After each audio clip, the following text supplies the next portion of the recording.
Good morning mga people. Meron tayo ngayong madali ang welding. So yan, tig welding ng tube. Pang Trinity daw to. Ayusin natin 'yan. Yung nabitak na yan is para dun sa dust seal lang, hindi para sa main seal. Okay pa yung sa main seal. Kaya ayusin natin to. So yan, napakasimple lang yung pag-welding nito. Lilinisan natin to at saka lalagyan natin ng bearing.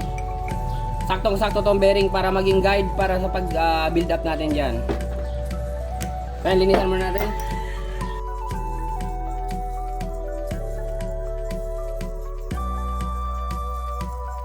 So ayan, welding na natin. Lagyan na natin itong bearing.